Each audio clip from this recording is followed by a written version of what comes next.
Wow. Ja už neviem, či budem hlavne do programu, lebo už teraz to bolo veľmi dobré. Už teraz som bol tak požehnaný, že už mi sa nechce pokračovať. Ja už som úplne, ja už môžem z domov. Že aj dcera mi zaspala, už sme vybavení. Neviem, či ma poznáte, ja teda... Niektorí áno, lebo vidím, že prázdne rady sú vpredu, oni vedia, že plujem, keď rozprávam. Takže tí, čo tu nesedia, to už jasné, tí, čo sedia v druhých radách, tí to už vedia. No a tí, čo tu sedíte vpredu tichky, predsa určitá dávka tolerancie ešte stále funguje. A možno keď sa tak na mňa pozeráte, tak si hovoríte, že však vyzerá úplne jak HIV pozitívny. Ale nebojte sa, nie som. Ja si dokonca si myslím, že som veľmi pekný. A už som sa aj oženil. Možno by som teda rád spomenul aj moju manželku, ona tak na nás kúka odzadu, tam v tej detskej miestnosti. Opiera sa jej o rameno naša dcéra Ema, je to moja manželka Lídia. Veľmi ju milujem a veľmi milujem aj mužku a dokonca pred 5 rokmi na Bridges, keď sa to celé akože začalo a vybuchlo to, tak to bolo tu. A my sme aj nevedeli, že čo všetko nás v živote čaká. Tých 5 rokov som pre niečo starol, ale že stále som pekný. Toto prosím vás, keď videj vystrihnete potom. Je dôležité, aby ste sa svojím mysleli, že ste pekní. To nie je nejak, že nič zlé, len to môže zle vyznieť z kontextu, keď to niekto vytrhne a potom Mark to ľubí dávať na YouTube a na Facebook a čo to na mňa napíše. Už ukazuje prstom hore, a si to schytám. 5 rokov. Veľmi som čakal posledné dni na tento okamih, na tento moment. Si neviete predstaviť, ako som túžil vás vidieť. To niektorí z vás si možno aj neuvedomujú, ale už sme si spolu prešli za tých 5 rokov niečím, že? A už to naozaj nie je ako keby tá istá doba. Zdá sa mi trošku náročnejšia, dynamickejšia a dokonca by som povedal, že pre kresťanov mnoho ťažšia. Niekto raz spomínal, že Bridges to je ekuména. A viete čo, ja keď sa za to modlievam, tak mi Boh stále pripomína jednu vec, že David určite im povie, že toto nie je ekumenizmus, ale toto je priateľstvo. Toto je čisté, rídze priateľstvo. My sa s vašimi vedúcimi poznáme už pekných pár rokov a myslím, že sa môžeme jeden druhému vždy pozrieť do očí, usmiať sa, podľapkať sa po ramenách a opýtať sa úplne úprimne, že ako sa máš. A my na toto staviame. My nestaviame na nejakých myšlienkach, ktoré sú všeobecné, alebo by mali nejakým spôsobom zázrakom sa ku vám dostať do konca vašich srdc. Vôbec nie. Chceme to stavať na úplne jednoduchých veciach, ako priateľstvo. Chcem, aby ste cítili, že ste prijatí na tomto mieste a že skutočne sú tu ľudia, ktorí sa chcú stať súčasťou vášho života, nakoľko to je možné. Treba mať reálne očakávania, ale zase na druhej strane nie je krásne, keď sa spolu môžeme stretnúť, uctievať Boha a to takým spôsobom, že v podstate aj keď nepoznáš to človeka po svojej pravici alebo lavici, ako keby to nehralo žiadnu rolu. Je to úžasné. Takto si to predstavujem v nebi. Asi takto si to predstavujem v nebi.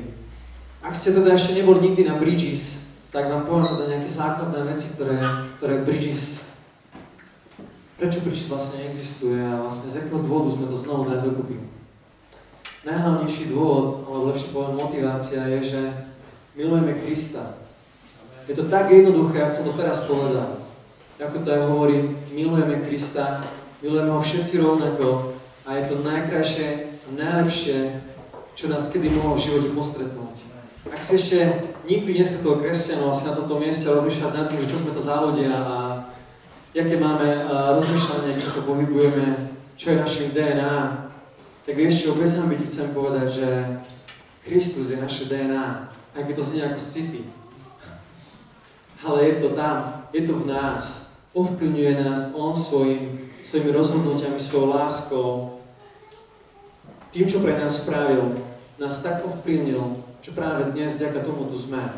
A ak si prišiel, aby si sa pozrel, čo to všetko znamená, a možno, že aká kultúra sme, tak si na tom najlepšom a najsprávnejšom mieste, aký si mohol vybrať. Taký druhý najdôležitejší bod, v ktorom sa spájame, alebo pre ktorý sme sa tu zišli, je tiež veľmi jednoduchý. Lebo sa navzájom potrebujeme. Potrebujeme sa. A ako sa to mohli napríklad vidieť teraz pred chvíľou na chválach, že sa dokázali dať dokopy počas jedného dňa 4 chválospevky z 2 alebo 3 rôznych denominácií, alebo z 2 alebo z 3 rôznych miest, pritom spolu nehrávajú a dokázali takým úžasným spôsobom uctievať Boha, že dať do toho nielen svoje nadšenie, ale svoj talent. Fungovalo to. Tak takto si myslím, že si vieme pomáhať aj v rôznych iných oblastiach života. A toto je také naše druhé silné DNA, kde sa potrebujeme a chceme si pomáhať. Neviem, z akej veľkej mládeže si prišiel, neviem, skadiaľ si prišiel, možno by to stálo za to zistiť. A tak by som sa teda možno spýtal, že kto tu je z Nových Zámkov? Pekne. Kto tu je z Nesvat? Dobre. Koho tu máme z Komárna? Dobre. Koho tu máme zo Šale? Dobre. Koho zo Šale? Zabudol som ešte na niekoho? Ako? Lužany. Halelúja. Dajte medzi nami. Urbanovo som nepovedal, neskutočné. To sa znehačte po mne, predperášte. Juj, toto schytám. Levice, perfektné. Bystrica. Čože? Wow, čo je to Bystrica? To nie je Bystrica, to sú Zámky. To mi nerobte toto, obidvaja tam vzadu. Ale dobre, ja to chápem. Viem, že Bystrica je vaše druhé také miesto srdcové. A ešte som niekoho zabudol. Ešte Tvory, že? Kde tu z Tvorov to máme? Áno. Jaro, si odkiaľ? Hronovce. Moravce? Existuje Hronovce? Odtiaľ prídu najbližšie. Markus je z Nemecka. Máme tu aj zahraničnú podporu. A máme tu Bratislavu. Poprosím, že si tedy ruky, zamávajte nám. Dokonca, aby som teda nebol už taký zlý, teda okrem toho, že zo Šale tu máme niekoho, máme tu aj z Anglicka. Ten klešatý pán, ktorého tam hore vidíte. Že je starý? Šuškajú mi, že sú veľmi starí a klešatí. Mark, prosím ťa, Mark je bývalý policajt, nechcel by som si to akože odniesť. Poď ma na to nahovorím. Dobre, takže povedal som vám tie najdôležitejšie veci, prečo sa spolu stretávame. Prvý najdôležitejší dôvod je Ježiš a druhý najdôležitejšie sa potrebujeme. Nikto z nás, podľa mňa, nie je tak sebestačný, je taký úžasný a taký dokonalý. Pravdepodobne nežijeme v dokonalých spoločenstvách. A si myslím, že aj z toho dôvodu Boh stvoril cirkev, aby sme sa navzájom podporovali, či už modlitebne, či už nejakým spôsobom finančne, alebo duchovne, prakticky.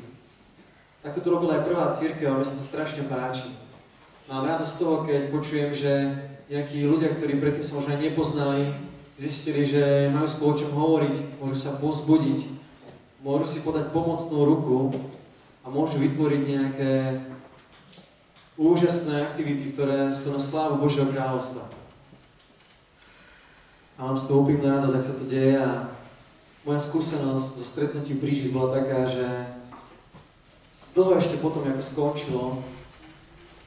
skončili naše stretnutia, boli naše vzťahy veľmi pružné, veľmi silné a sme si pomáhali. Tak dúfam, že znovu naštartujeme toto nadšenie jeden pre druhého. A aby som teda to už nenaťahoval, rád by som hneď na úvod sa prihovoril k prvej skupine ľudí, ktorí ešte možno ste ani o Bohu nerozmýšľali v takom kontexte, ako ňom teraz počúvate, alebo ste videli, že o ňom spievame.